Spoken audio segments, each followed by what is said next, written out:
Everyone, good morning.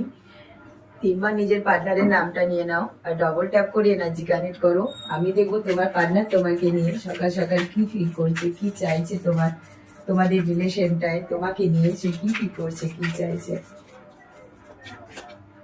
সে চাইছে সে অনেস্টির সাথে তোমার কাছে তার তার কথা, সমস্ত তার ফিলিংস গুলো সে শেয়ার করুক।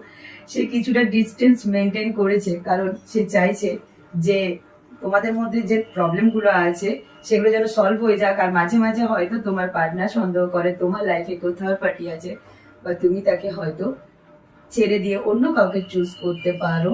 কিন্তু সে এটা ভেবেই হয়তো তোমার সাথে ডিস্টেন্স ক্রিয়েট করছে, বা হয়তো তোমাদের মধ্যে কিছু মিসআন্ডারস্ট্যান্ডিং হতে পারে। সে একটু স্পেস চাইছে রিলেশনটা থেকে, যাতে সে আউটকাম বের করে আনতে পারে। যে সে ভাবছে কোনো আউটসাইডার তোমাদের রিলেশনের মধ্যে ইনভলভ আছে। তুমি একটা রোমান্টিক রিলেশন চাইছো, তোমাদের মধ্যে যেগুলো ফোল্ড হয়ে আছে তুমি চাইছো আনফোল্ড করতে। তুমি রোমান্টিক সং শুনছো আর তোমার পার্টনারকে মিস করছো। তুমি অনেক চেষ্টা করেছো মুভ অন করার পর পাচ্ছ না। তুমিও চাইছো তোমার পার্টনারকে স্টপ করছো আর চাইছো তোমার পার্টনারকে কন্ট্রোল করতে বা এই রিলেশনটা কন্ট্রোল করতে, যাতে সবকিছু ভেঙে না যায়। তোমার পার্সোনাল অনেক কিছু ইস্যু আছে, তাই জন্য তুমি হয়তো নিজেকে একটু বন্দি করে রেখেছো বা স্টাক ফিল করছো, আর চাইছো সেগুলো থেকে বেরিয়ে এসে সবকিছু সর্ট আউট করতে। হর হর মহাদেব।